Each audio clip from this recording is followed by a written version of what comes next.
Good evening, and get ready to wait if you're planning to head to the island this weekend to enjoy the nice weather. Two of the ferries that take people back and forth to the Toronto Islands are out of service, and the city's warning of major delays. CTV's Janice Golding is live tonight at the ferry terminal with more details on this. Janice. Hi, Nathan. Yes, it is expected to be a very busy weekend at the Toronto Island, and yet CTV News has learned, as you mentioned, that 2 out of the 5 ferries will not be in service this weekend.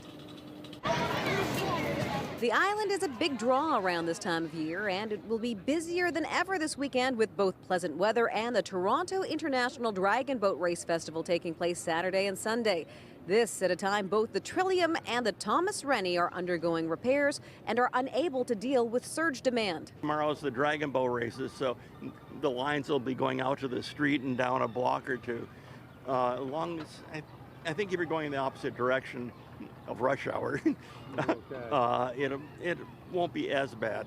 But these are the worst days of the year. No, I think it should be fine, because there's usually I think most of the residents live on Algonquin wards, and as long as the wards and center boat are running, then it's fine. As a result, the city has issued an alert on its website saying we are anticipating a very busy weekend on Toronto Island. Expect long wait times returning to the city from the island and ferry schedule changes. For a less busy experience, consider traveling back to the city before 4 p.m.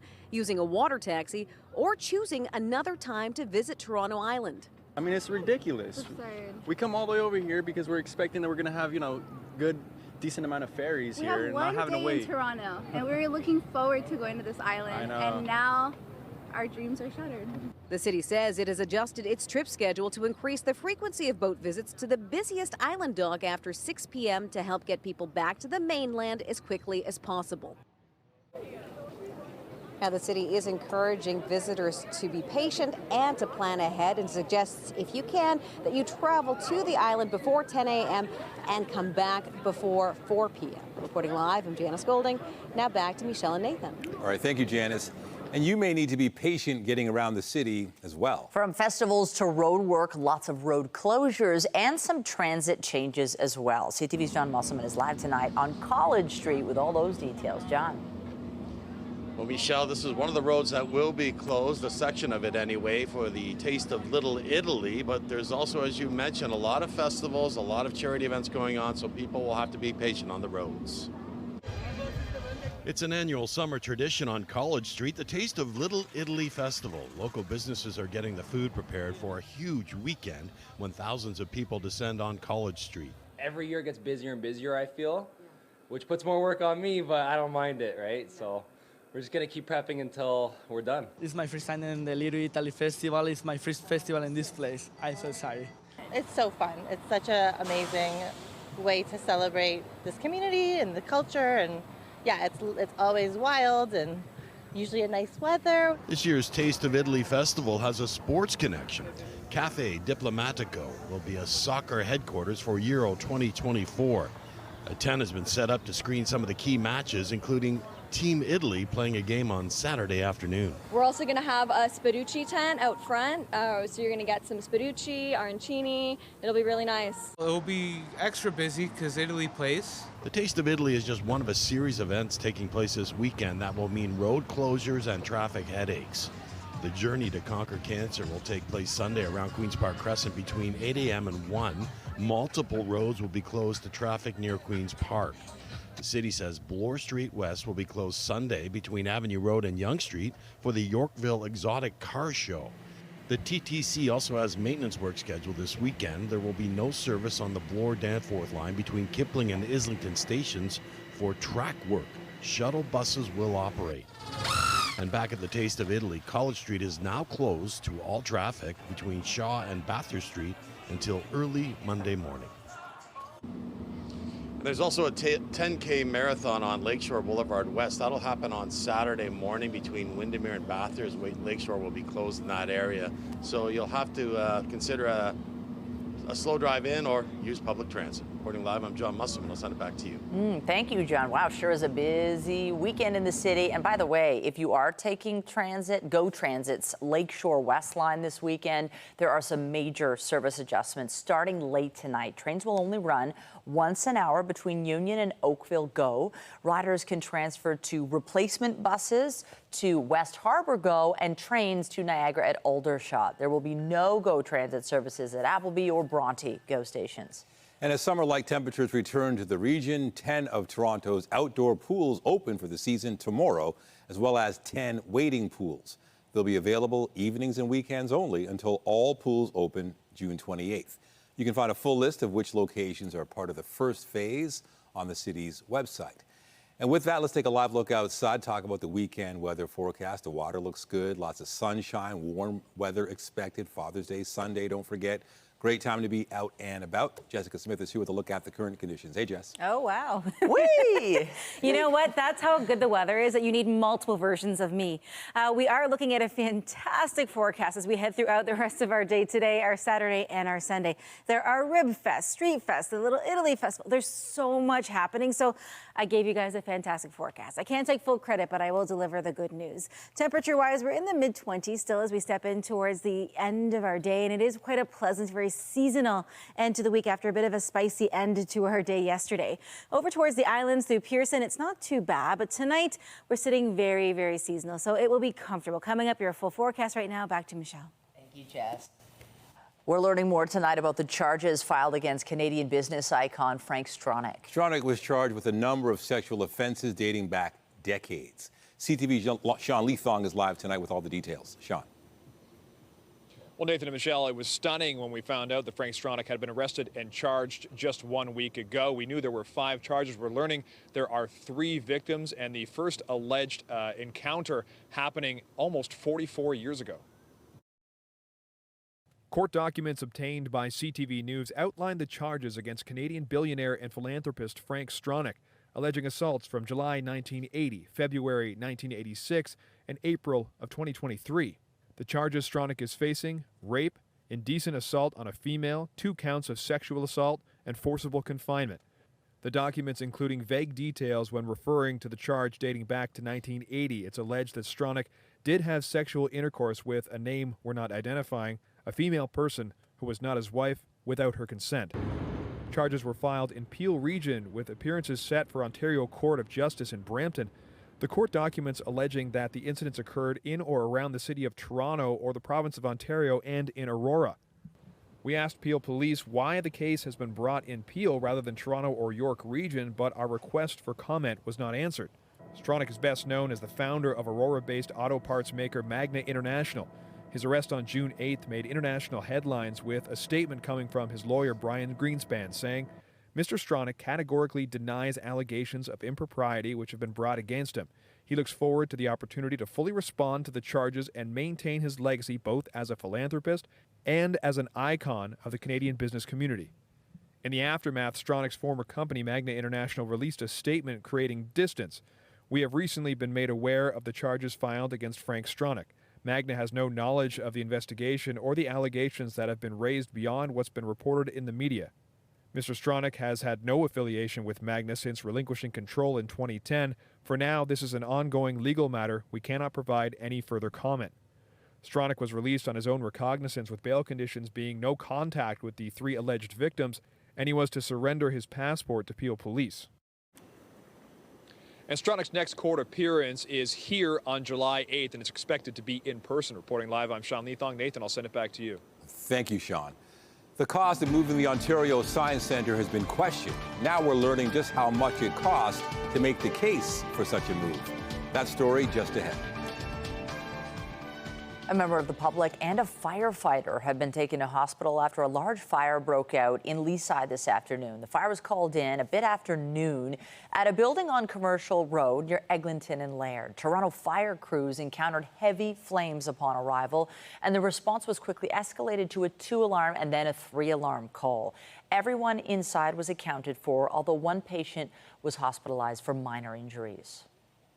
Our crews have made an initial attack. The fire's been pretty well knocked down. We're dealing with hot spots right now and a few areas with trap fire in it. Platoon Chief Paul O'Brien says crews also had to contend with intense heat and smoke from the fire and the hot weather. One firefighter was transported to hospital for assessment of heat-related injuries. The cause of this fire is still under investigation. In Vaughan, police are investigating yet another suspicious fire involving a tow truck, this one taking place early this morning. At around 2:20 this morning, York Regional Police were called to a home near Cityview Boulevard and Canada Drive about a vehicle on fire. Video shows a gray SUV with no lights on drive by. A suspect wearing dark clothes then approaches and pours liquid on the tow truck's windshield before setting it on fire. While breaking the truck's window, the suspect apparently set off the alarm before fleeing. Investigators are asking anyone with information to get in touch. And take a look at this. The QEW was shut to northbound traffic in Niagara Falls for much of the early afternoon after a dump truck crashed into an overhead sign. OPP say the truck had its box up and the driver returned to the scene and will face charges. The highway was closed at Mountain Road so the sign could be removed, and it reopened by just after 2 p.m. One person has been injured in an overnight shooting near Victoria Park in St. Clair. Emergency crews were called to the area at around 12:30 a.m. Paramedics tell CP24 a man was found suffering from gunshot wounds and was taken to hospital in serious but non-life-threatening condition. There's no word yet on suspects, and so far, no arrests have been made. Investigators are notifying the public of an arrest in a series of alleged sex assaults as they say more potential victims could be out there. This week, police arrested 29-year-old Arnold Edzomo of Toronto. They say on several occasions between late April and early May, he followed a woman he did not know through Earl Bales Park. Then 2 days ago, he's accused of sexually assaulting a woman in a public washroom at Barbara Frum Public Library near Bathurst and Lawrence. He now faces charges of criminal harassment and sexual assault. The Princess of Wales announces she'll be back on the job this weekend. A message from Catherine with the latest on her medical condition just ahead. The cost of moving the Ontario Science Centre from its current location to a redeveloped Ontario Place has been questioned by many. And tonight we're learning more about the cost to make the case for such a move. CTV's Queen's Park Bureau Chief Siobhan Morris has the latest. The government is adamant moving the Science Centre from Don Mills in Eglinton to a renewed Ontario Place will save hundreds of millions of dollars over decades and boost attendance. The move justified by a business case drafted by consultants. Through Freedom of Information, the Canadian press has learned how big the bill is. It's outrageous that the government has spent, $1 million to concoct a business case for something that, frankly, they had already decided to do. That report made clear putting the Science Centre at Ontario Place could counter perceptions the government's privatizing the waterfront. The entire thing is a sham. And a waste of, once again, waste of taxpayer dollars. I see they're doing a lot of drilling. The co-chair of Ontario Place for All says the government's throwing money after bad, promising the operator of a spa coming to the waterfront a $650 million parking garage. Then to justify that parking lot, they announced the diminishing of the Science Centre here for another $400 million. And now we're throwing another $1 million in to justify that bad decision. A spokesperson for the Minister of Infrastructure explains the business case was prepared by leading experts and needed to make an informed decision. The big problem with that is they made the decision first to move the Science Centre here, and then they commissioned the report. In December, the then acting Auditor General called the business case for the move incomplete, leaving out key costs and input from key players. Without consultation, those that are making decisions are not having all the information necessary to make the correct decision. He also flagged a lack of funding at the existing Science Centre, with repairs piling up. Infrastructure Ontario is purposely letting the asset decline to create this crisis. It's almost like a demo-viction. There could be more revelations in the months ahead. The Auditor General is in the middle of an audit of the redevelopment plans here at Ontario Place. Siobhan Morris, CTV News. It's known as Tranq, animal tranquilizer, being added to the street supply of fentanyl, the powerful opioid behind the crisis that's claiming thousands of lives every year right here in Ontario. As CTV's Beth McDonnell reports, Tranq is creating new concerns for people living with the addiction. On the streets of Philadelphia's Kensington neighborhood, wound care clinics are bandaging up a frightening dimension in the opioid crisis. Laced in 90% of the fentanyl, the animal tranquilizer xylazine is to blame for causing horrific flesh-eating lesions, at times even amputation. We are seeing it fairly frequently. Health promoter Ray Clark says people with wounds are coming to Toronto's Parkdale Queen West Community Health Centre, which runs 2 safe consumption sites and oversees 1,100 client visits a month. Our nurses are doing wound care once, twice, even 3 times a day. If I'm injecting here, xylazine-associated wounds could appear on my legs, could appear on my torso, could appear on my calf. The potency of those drugs we've seen steadily increase. Haley Thompson is with Toronto's drug checking service. Working out of St. Michael's Hospital, the service analyzes street drug samples in a lab. It identified xylazine in September 2020, then in December last year, just 6 months ago, found a new, even stronger animal tranquilizer here called medetomidine. Both are not approved for humans. We're now seeing particularly medetomidine in 20 to 30% of expected fentanyl samples and xylazine in around 10. So that means that an animal tranquilizer of one kind or another is presenting in 30 to 40% of expected fentanyl samples. Data from Ontario's Office of the Chief Coroner shows more than 2,400 people died of confirmed opioid overdoses, both in 2020 and 2023, while the number of deaths with xylazine present increased over the same 4-year period from 6 to 75. Clark and his team are adapting. One of the major problems they see with medetomidine is how drastically it can slow the heart and breathing. We're seeing people with pulses in the low 30s and in some instances in the 20s, where we've had to cut shirts off and attach automated external defibrillator device. The life-saving drug naloxone reverses the effects of opioids but doesn't work on tranks. When a client is in trouble, Clark says staff will notice them losing consciousness, then step in to give oxygen, reducing brain damage. What I think the community needs is more understanding and compassion. The public needs to understand that this is a public health crisis. These people are purchasing a substance that they expect to be fentanyl, and they're getting a substance that's contaminated. Medetomidine is relatively more recent, but I expect that because it has similar properties to xylazine, that we'll see medetomidine-related wounds as well. When clients visit the safe consumption site, they can read the latest findings from the drug checking service. The people who come here know staff will help during an overdose.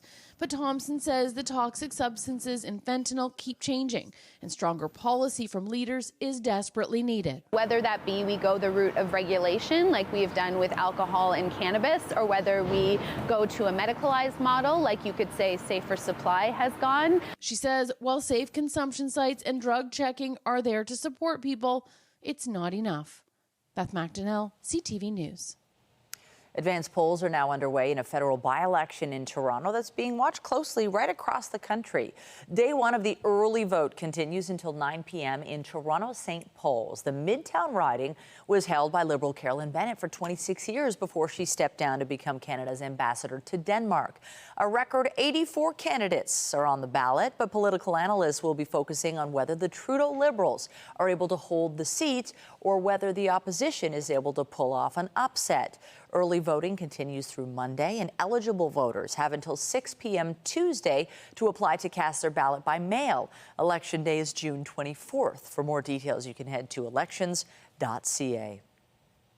A momentous day at the G7 summit in Italy. Never before has a pope attended a Group of 7 meeting. The pontiff spoke about war and peace, urging leaders to ban the use of autonomous weapons and also ensure oversight for artificial intelligence. CTV's Annie Bergeron-Oliver has the details. Pope Francis landed in southern Italy in a white helicopter and was quickly ushered to an audience of world leaders seeking his attention. The Pope came to the G7 to raise the alarm about the need to ensure artificial intelligence is used for good and does not lead to injustice and harm. We would condemn humanity to a future without hope if we took away people's abilities to make decisions about themselves and their lives, he said. Just last year, Pope Francis, wearing a white puffer jacket, was the subject of this viral deep fake that showed just how fast misinformation and disinformation can spread. And around this G7 table, a majority of these leaders are currently facing an election in the next 18 months, including Prime Minister Justin Trudeau. He was one of 9 leaders to meet with the Pope privately. When we think about disinformation at speed and scale and across all the different types of media content that AI can now generate, that poses a real challenge for democracies and democratic elections. And it's definitely something that's on the mind of the leaders at the G7 as they gather here. One leader who also met with the Pope, Indian Prime Minister Narendra Modi. Today, before the summit wrapped, Modi and Trudeau had this brief interaction, a sign some experts say a frosty relationship may be starting to thaw. Canada's already strained relationship with India deteriorated in September when Trudeau linked New Delhi to the assassination of Canadian Hardeep Singh Nijjar on Canadian soil. Canada does have an ongoing relationship with India, and there's no doubt in my mind that at all diplomatic levels, this relationship is, as best as possible, trying to be repaired. One unexpected area of conflict at the summit, language in the joint communique around abortion, with Italy insisting it be watered down to remove a direct reference to legal and safe abortions in favor of a recommitment to further promote comprehensive reproductive health. Annie Bergeron-Oliver, CTV News, Bari, Italy. Canada is providing additional aid to Ukraine by sending 900 drones. On top of that, the Canadian-led battalion group in Latvia is being scaled up to brigade size. Defense Minister Bill Blair made those announcements at the NATO summit in Brussels, where he also said his government looks on track to meet the alliance's military spending guideline. Defense spending budget will increase by 27% next year over this year. But Canada still has more work to do, and we are going to do that work. And we've begun the important processes of acquiring the additional capabilities that we require and that we require to meet NATO's requirements of us. And so we are proceeding with those. I believe it brings us inevitably to over 2% of defense spending, but I've got some work to do in order to be able to articulate that both to my own country and to our allies. NATO member nations continue to work to meet the group's agreed-upon target of spending 2% of GDP on their respective militaries. According to NATO, Canada is spending 1.33% on its military budget. Russia has proposed an immediate ceasefire in Ukraine, but Kyiv is calling the offer absurd. Vladimir Putin says negotiations could begin if Ukraine starts withdrawing troops from the 4 regions annexed by Russia in 2022 and renouncing plans to join NATO. Kyiv says the proposal is manipulative, with the Ukrainian president insisting it is an ultimatum which cannot be trusted. Volodymyr Zelensky says he believes Putin would not stop his military offensive, even if the ceasefire demands were met. NATO says the proposal was not made in good faith and would mean more aggression and more occupation. A Canadian naval ship has arrived in Havana hours after the U.S. announced one of its submarines had docked at Guantanamo Naval Base. HMCS Margaret Brooks Shield sailed into Havana Harbor today. A Canadian official described the patrol ship's port visit as routine, part of long-standing cooperation between Canada and Cuba. It follows the arrival of Russian warships on the island earlier this week. But both the U.S. and Cuba have said those vessels pose no threat to the region. They arrived after conducting weapons training in the Atlantic Ocean. The Princess of Wales will attend the King's birthday parade this weekend, her first public appearance since her cancer diagnosis. Today, Kate said she is making good progress with her treatment. The princess posted a statement on X that reads in part, "My treatment is ongoing and will be for a few more months. On the days I feel well enough, it is a joy to engage with school life, spend personal time on the things that give me energy and positivity, as well as starting to do a little work from home. I am learning how to be patient, especially with uncertainty, taking each day as it comes, listening to my body and allowing myself to take this much needed time to heal." Kate posted this photo with her statement saying she hopes to join a few public engagements over the summer, but knows she is not out of the woods yet. The princess said she is amazed by all the kind messages that have made a world of difference and thanked those who have bravely shared their stories with her. The Boeing Starliner spacecraft is now scheduled to undock from the International Space Station on June 22nd. The craft with 2 astronauts on board arrived at the orbiting outpost June 6th. Officials say the extra time until leaving allows the team to finalize departure planning, but they're leaving open an opportunity for further extensions of time. Starliner can stay docked at the space station for a maximum of 45 days during its current mission. It's designed for future 6-month missions. Before flying to the G7 summit, Pope Francis met with a very different group at the Vatican today. The pontiff hosted more than 100 comedians from 15 nations, celebrating the importance of humor. They included Whoopi Goldberg, Jimmy Fallon, Chris Rock, Stephen Colbert, and Conan O'Brien. The Pope told them they have the power to spread peace and smiles, and said when they bring intelligent smiles to the lips of even a single spectator, they also make God smile. After delivering his speech, the pontiff greeted all the comedians individually. I said to him, because I did the audiobook for his memoir, Life. I said, mi chiamo Stephen Colbert, ho letto il tuo libro aereo. Like that. Was that close? Was that close? And he said like this, give me your hand. He goes like this. He goes, Colbert said it was wonderful and joked the Pope will never forget him. I'm Pat Foran. Coming up on Consumer Alert, everyone likes to bargain, and if you do, you might want to check out garage sales. You may find a deal on something unique, but there are some products you shouldn't buy secondhand. I'll have my reports. That's just ahead.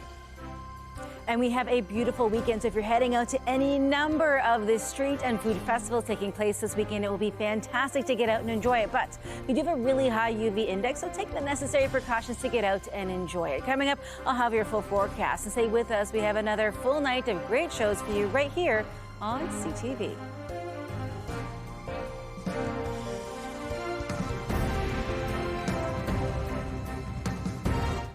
With sunny weather this weekend, you might see garage sales popping up in your neighborhood, and they can be a great way to find a deal. But there are some items you should never buy used without knowing their history or if they've been involved in safety recalls.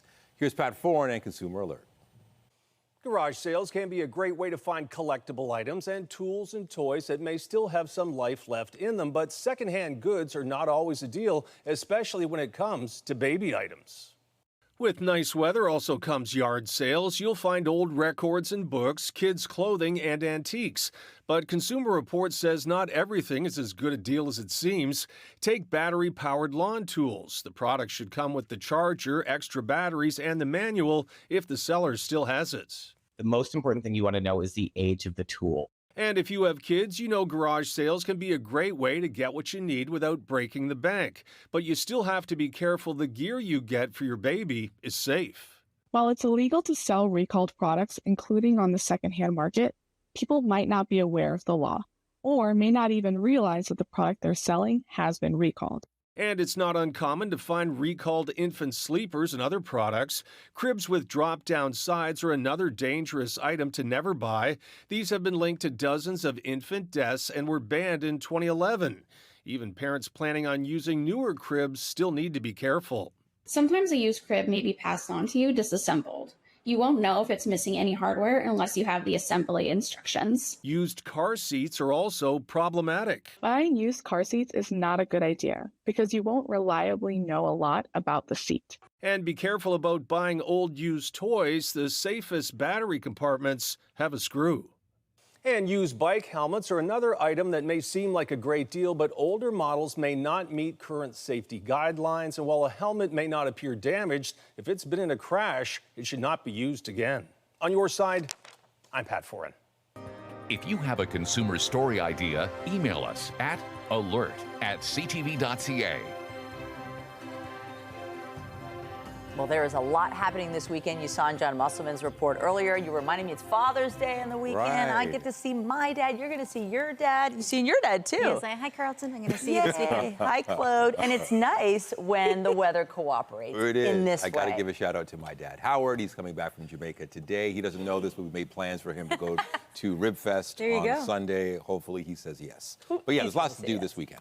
Listen, it is a fantastic forecast. We have sunshine and a dry weekend for the first time in a while. So you can get out, eat your ribs or your veggie version of whatever you want to eat in dry weather. We're holding on to a beautiful forecast this weekend before a bit of a heat wave settles in for next week. So keep that in mind. It is going to get really hot as we head in towards next week.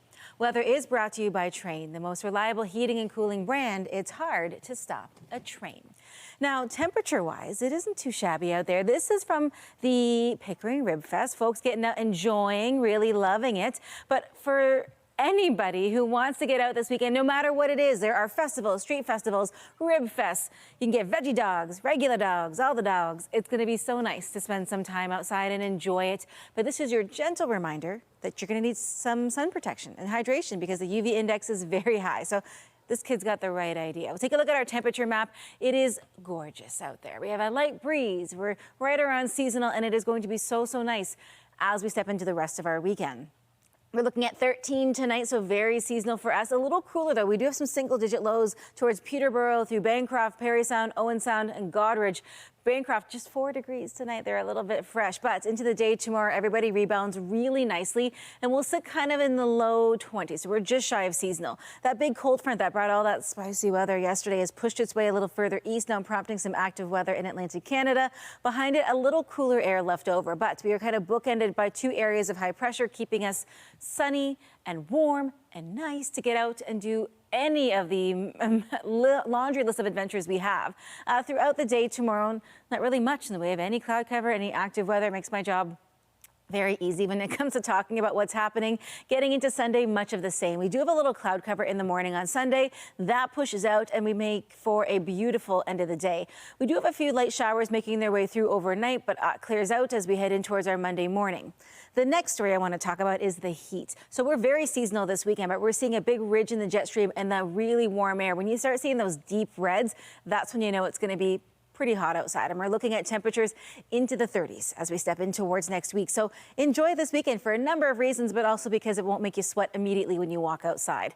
25 for Father's Day, celebrating your dad or the father figure in your life, and then getting into Monday, Tuesday, Wednesday, Thursday, Friday, into the 30s and humidex values into the 40s. So enjoy it, but please do it safely. We'll switch gears. The Princess Margaret Cottage Lottery VIP deadline is midnight tonight. Get your tickets now to win 3 incredible multi-million-dollar grand prize lakefront cottages located in Ontario's most loved cottage destinations, Haliburton, Prince Edward County, and Georgian Bay.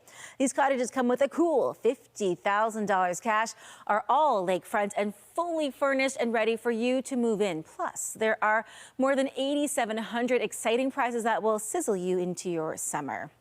And don't forget to play the 30 Days of Vacays. For just $25, you could win a trip of a lifetime or take the cash.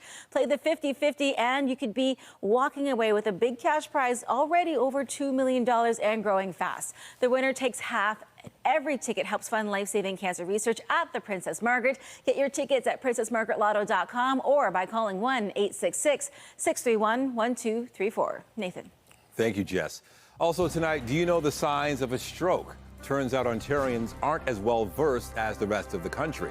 Just ahead, why knowing the signs can help with outcomes and the strain on healthcare.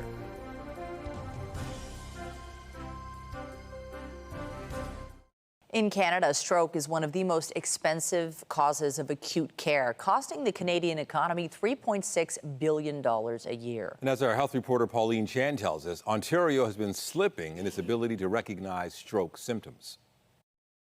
When I was 4 years old, my dad had a really massive stroke, and the stroke unfortunately left him with an ongoing disability. Then when Allison C. was 29, she herself suffered a stroke. I kind of knew what was happening because I was familiar with the symptoms and the signs of stroke. Fortunately, she got herself to a hospital and was treated quickly. We're seeing about 42,000 strokes per year in Ontario, and the rates are increasing each year because of an aging population. Leslie James says while improvements in stroke treatment are increasing survival, significant disability is still involved, with 60% of survivors needing rehab.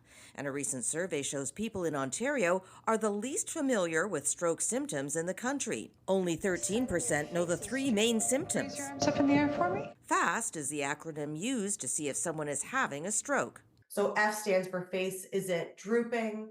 A, arms. Can you raise both arms?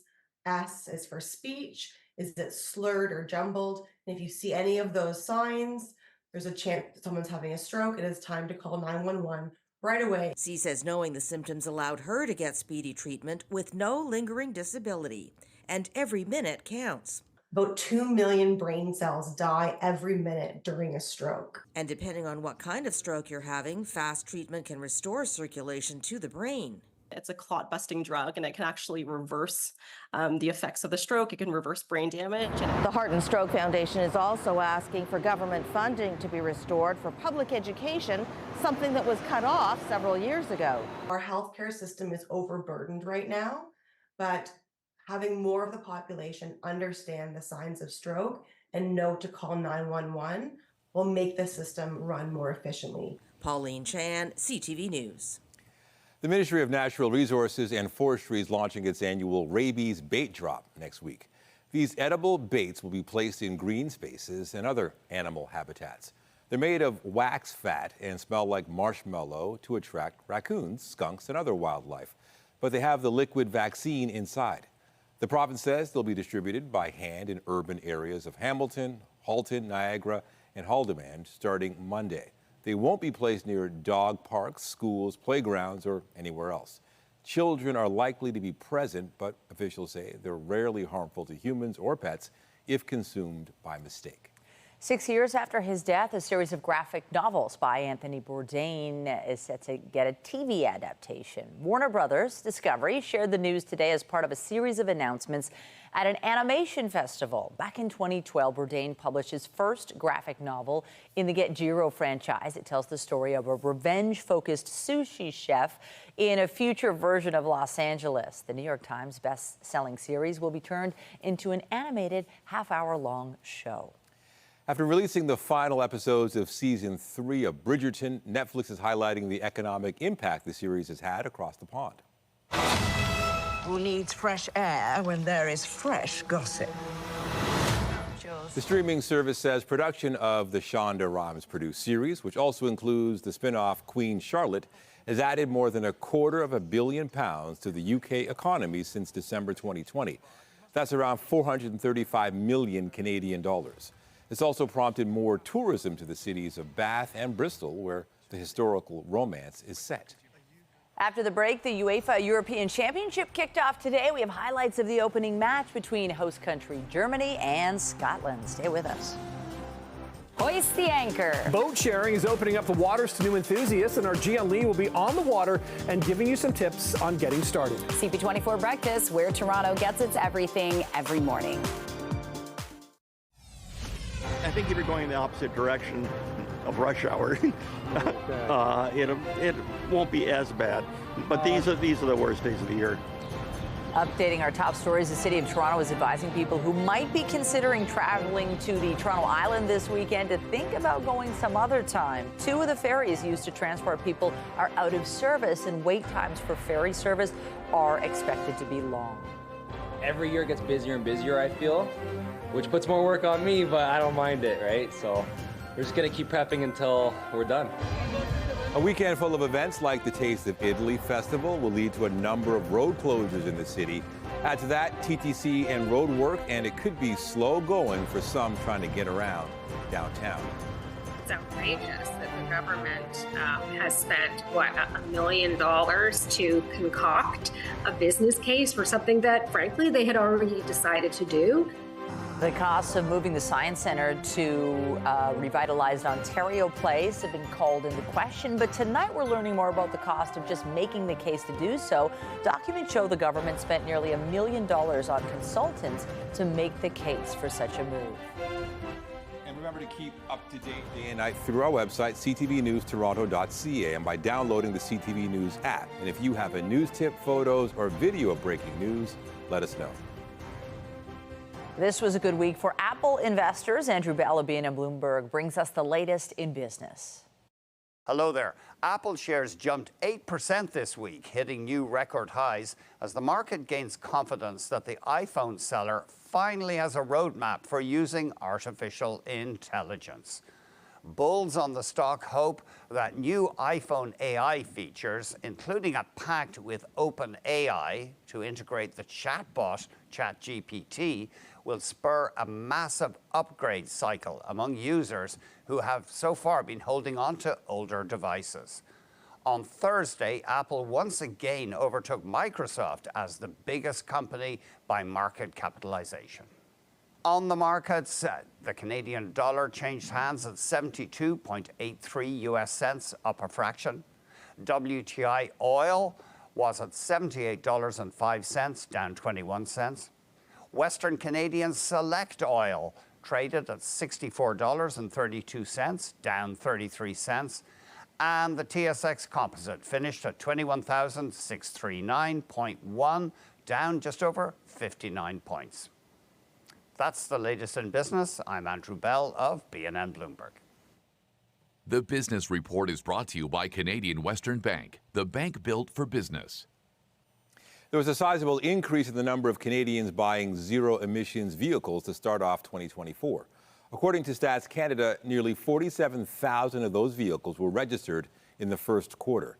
That's an increase of 53% compared to the same period in 2023. The federal agency says 73% of those registrations were for battery electric vehicles, while the others were plug-in hybrids. Out of all vehicles registered, zero-emissions models made up around 11%. Meanwhile, Tesla shareholders have approved a massive compensation package for CEO Elon Musk. It amounts to a $56 billion U.S. deal for Musk. A judge had previously blocked it, ruling it was excessive, and Musk is likely to face more legal challenges to it after Thursday's vote. Still, the billionaire is celebrating it as a win and a sign of approval among shareholders. If you're not a fan of the Meta AI feature on Facebook and Instagram, the tech company has bad news for you. A spokesperson says the feature, which works like a chatbot where users can search for information like recipes or web pages, cannot be disabled. Meta says users can ask the AI to reset itself, which will delete a copy of your messages from its memory and prevent it from using prior information you supplied to shape what it sends you. There's some good news to share with you tonight if you live along St. Clair and you rely on transit. The 512 streetcar service will start up again on June 23rd, weeks ahead of schedule. Replacement buses have been running since September to allow for infrastructure upgrades and track work. Streetcars will still skip St. Clair West Station as construction continues there. Germany hosted Scotland today in the opening match of Euro 24, and the home side did not disappoint.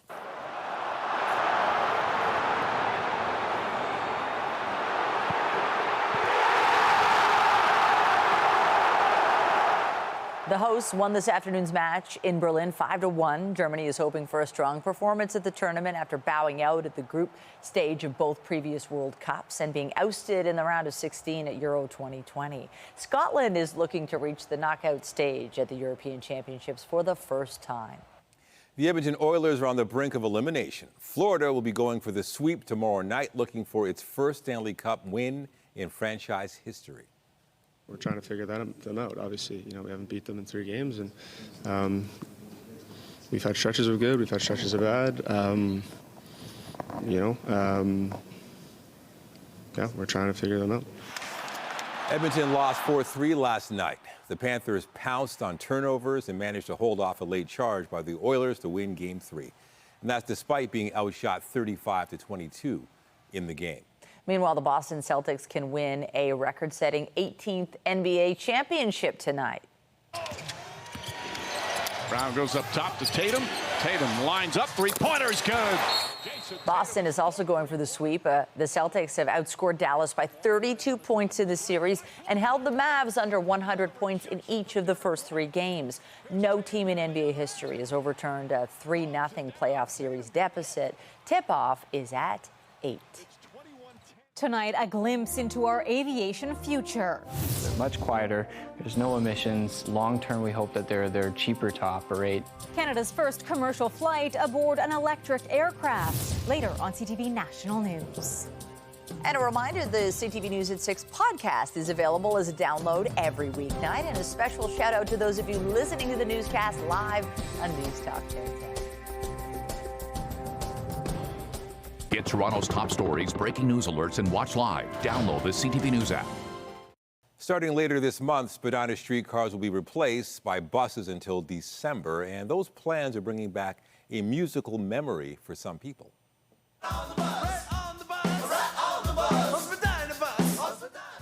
That's the 1984 track Spadina Bus by the Shuffle Demons, performing their musical ode to the transit link.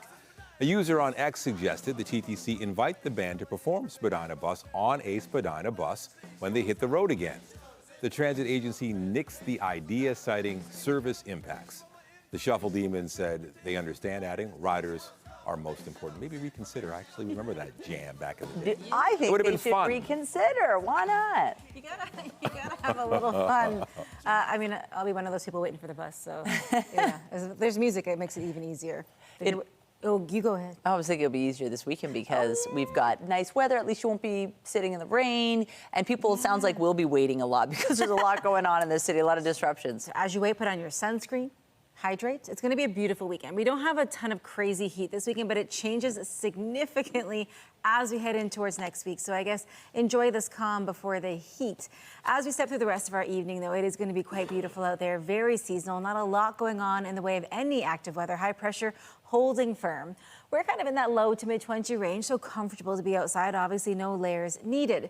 Around home tomorrow, beautiful. If you're barbecuing, going out, staying in, it doesn't matter, but a very high UV index. Skipping ahead to Monday, wow, hot.